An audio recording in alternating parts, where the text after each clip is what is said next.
What's up, everybody? What's splash? Welcome to the channel. It's your boy, Professor X. There's a lot of talk. There's a lot of talk from different events that's been going on in social media about brothers being caught up playing in the snow, as we say, messing with the Snowbunny, the polar bear. A lot of talk. A lot of brothers being taken down for messing with the clouds. So when I was looking at everything going on, if y'all familiar with my channel, it doesn't matter to me. My brother pretty much he's married to a white woman, been married 25 years, grew up military. So I don't care who you with. I'm just going by what's going on in social media. A lot of brothers been taken down, and it made me think of when I was growing up, a situation that I had. So I said, let me do a story time with Professor X, where a snow bunny about had me hemmed up. I had just graduated in '95. My dad was still in the military. I wanted to get a job. So I got a job about 30 or 40 miles away from the military base where my dad was stationed at. And in that town, this town had a lot of factories. They probably had about 7 or 8 major factories. I mean, factories that ship stuff worldwide. And so you could go there and get employment fairly easy back in them days. And so I got a job there. Now, this town that it was in was about 98% white, Caucasian people. And they leaned towards the racist side just because they wasn't familiar with blacks. That's all. They just wasn't familiar. I think by now, I think hip hop has done got in there, and now they got mixed kids running around. But back in them days, it was about 90, 95, 96% all Caucasian. And the same demographic was at the job that I started working at, building air compressors for air conditioners. So I've been working there about a year, and I met this girl who actually trained me on some of the positions there. Her name was Mindy. Well, she started out on the floor with me, and then she got promoted to a material handler working the forklift. So when she got the job working the forklift, they worked hand in hand with maintenance. And sometimes she would come into one of the special rooms that I was in where we booted up the compressor, make sure that it would work and run for a couple minutes before we send it off and either had it repainted if it had defects or whatever. We was in that final quality stage of quality control to make sure it worked, the paint looked good, the compressor's gonna fire up and everything. Then we send it off to packing and shipping and all of that. So she would come on her forklift and just sit inside the room while I did my thing. I'm working, working, working. She was just sitting there chit chat, chit chat. So one day she came in there and just normal, just chit chat. Not about now. She won't even really flirt. We just talking, just regular talk, whatever. Job we don't like. What we gonna are we gonna go eat? Can we work third shifts? We can go eat breakfast when we get off. We tired. We're not tired. Can't wait for the weekend. Blah blah blah. So one day she knew I like cars too. So one day she came in there and was like, this weekend I'm about to buy me a car. I think it was like a Ford Escort. It had a man, whatever it was. It was a regular car, but it had a manual. So I was like, okay, that's cool or whatever. And so she kept talking about it. So I said, well, you gonna let me drive it? And she was like, yeah, you can drive it. I said, around the parking lot, or you gonna let me put it out on Interstate 44? Now she said, you could drive it in the parking lot. You can drive it down 44. You can drive it down a dirt road if you want to. It don't make me no difference. So I was like, oh, wow, okay, you gonna let me drive it for real. So I'm sitting in there talking about how I'm gonna do donuts in the car and spin, that Dukes of Hazard talk. You know what I'm saying? I'm gonna do this with the car, I'm gonna do that with the car. And she said, it don't matter to me because I'm just gonna put my feet on the dash. I'm just gonna sit in there and be cute. So we laughing and giggling.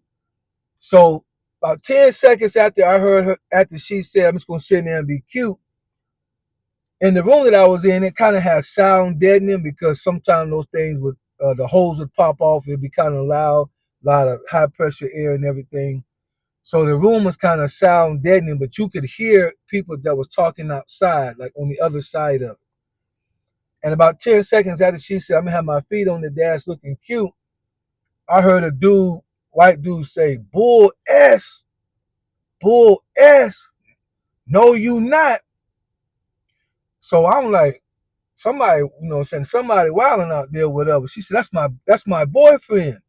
I said, that's your boyfriend. What he cussing for? Cause like he couldn't see me, he couldn't even see her, but he was coming like in that direction. So she runs out, they go somewhere else. Break come, we don't see them.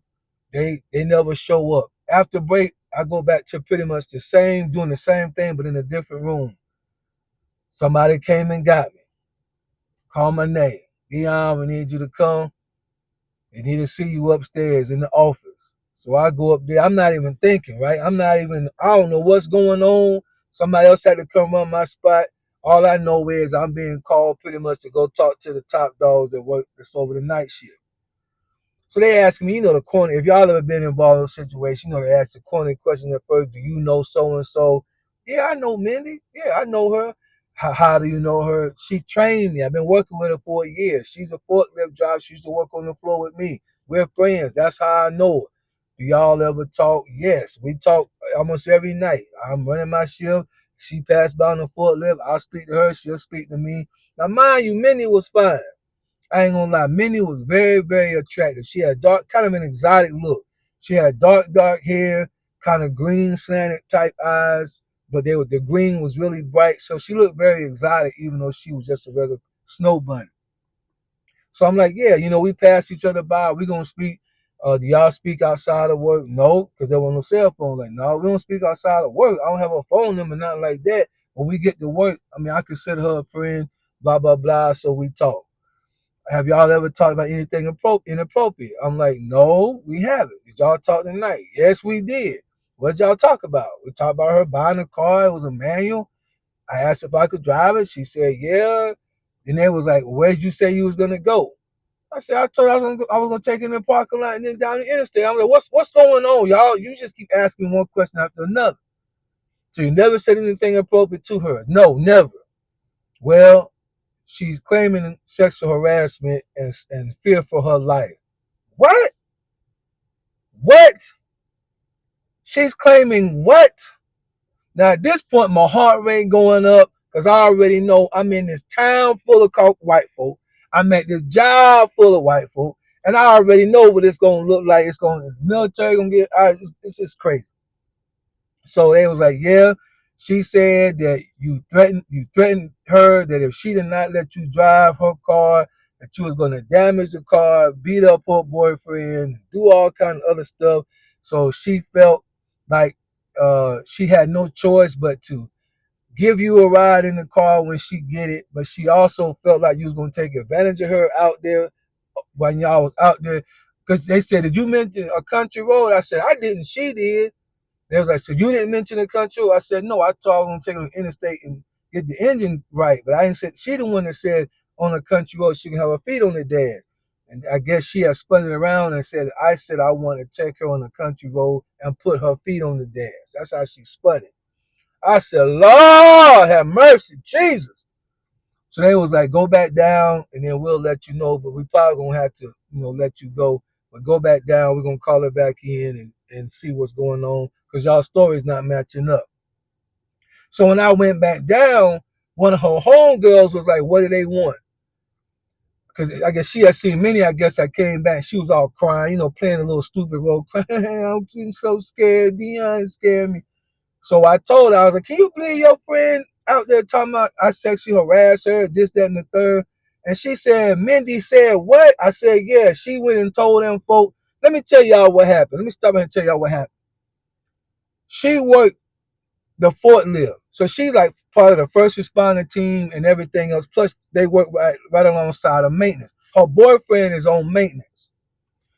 So their communication, their radios is all connected. Now you can turn it off, but if you don't turn it off, then everybody can hear because they always need it. Stuff is always breaking down. We need maintenance, so and so. So they can hear, so they always aware of what they need to be as quick as they can. As long as you leave it on, they can hear everything that's going on. So when she came into my room, she never turned her radio off. So when he hears me talking about driving her car and she talking about me driving her car and her putting her feet on the dash, he heard that. So that's when he came in talking about BS, BS. So she had to spin it to him and tell him that I had threatened her. That's why she said what she said, because she was in fear for her life.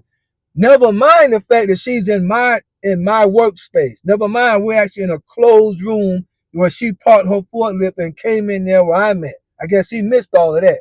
So that's the story she told him. He went and told the head people. So let's get out the way. She told him the lie. I guess she thought that he was just gonna, I don't know, maybe confront me about that, be it. He took it serious and went and told the powers that be. So when I told her friend what she had said, her friend said, "No, no, I can't believe Minnie's doing that. You too good of a worker. Then I can't let them fire you over that."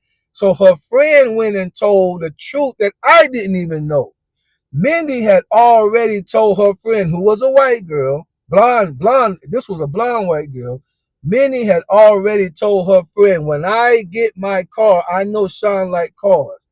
I'm going to ask him to drive my car, and I'm going to take him down such and such a street, which was a dirt road. We never, I remember she hadn't bought the car yet, but her plan was when we went down that road, she was going to seduce me and do things to me, blah, blah, blah, blah, blah, that I didn't have no clue about. But she had already told her friend what her plan was. So her friend, who was another white girl, went and told the supervisor everything that Minnie had told her she planned on doing with me, and that's what saved my job. A white girl, a Snowbunny, set me up. Her boyfriend took it serious. I don't say set me up. She did, even though she did, but the boyfriend took it serious. She told a lie to save her behind. The boyfriend took it serious and elevated the situation. And then her homegirl fixed the situation by telling everybody the truth. So they didn't even send me to another department. When they realized that she had already was up to something, and she had ill intention, the dude broke up with her. It lasted like 3 weeks. They ended up going back together again. But he broke up with her for like 3 weeks, and then they told me and her not to communicate with each other no more at the job. So I was there for like another 4 months or so before I moved to St. Louis, and we never spoke again after that. But anyway, that's my story of how in 1995 I almost got the okie doke by a snow bunny. And then 30 something years later, the brother's on social media, still getting hit by him. Anyway, y'all got it. Bye.